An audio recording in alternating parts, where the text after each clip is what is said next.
on essaie de mettre en valeur à chaque fois des aliments, des artisans, des producteurs de cette région qui est vraiment exceptionnelle. Il devait réaliser 2 recettes et les élèves par équipe de 3, un cuisinier, un pâtissier et un serveur. Le serveur qui faisait la découpe aussi en salle avec une présentation sur les fromages, un accord champagne et fromage aussi. On a fait une raviole, donc on a réutilisé les filets mignons de la selle d'agneau afin de faire une farce avec des asperges. Donc on a bien réutilisé tous les produits. Je pense que ça c'était intéressant pour les chefs. Il y a eu de très belles idées et il y a eu vraiment des plats qui sont ressortis, même niveau gustatif et tout ça, c'était très intéressant. J'ai trouvé qu'ils avaient un niveau d'implication très, très important et une compétence déjà qui m'a vraiment surpris, surtout compte tenu du fait que ce sont les premières années. On peut avoir des talents cachés.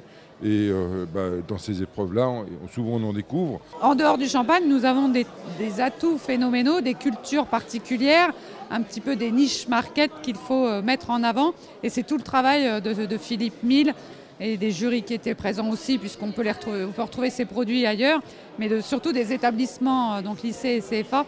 Donc c'est tout ce travail qui est important, cette mise en coordination de toutes les énergies de notre territoire. Ils ont leur talent, il faut juste le révéler et essayer de les mettre en lumière. Et puis, moi, ça m'intéresse aussi, bien entendu. L'année dernière, le gagnant, celui qui a fait le prix spécial service, donc le meilleur serveur, nous, on l'embauche. On l'a embauché, donc voilà, ça fait partie aussi de cette transmission qu'on va continuer. Pour la vie professionnelle future, ça peut apporter vraiment des choses. On dit qu'on a gagné un trophée, c'est bénéfique pour les employeurs et tout ça. Ça prouve qu'on est déterminé, sérieux. C'est quelque chose qu'on peut mettre dans son CV, ça sera forcément reconnu.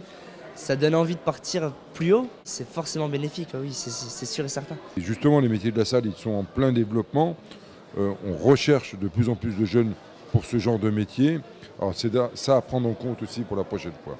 Moi je pense que c'est un super concours et qu'il devrait y avoir même plus de candidats encore. Et je pense que là c'est quand même la 7e édition.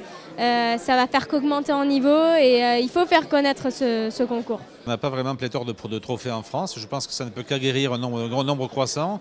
Là, je crois qu'on avait 40 candidats, mais sans entacher la qualité. D'année en année, on a l'impression que ça augmente et on ne sait pas où ça va s'arrêter. Mais vraiment, un très bon travail exceptionnel.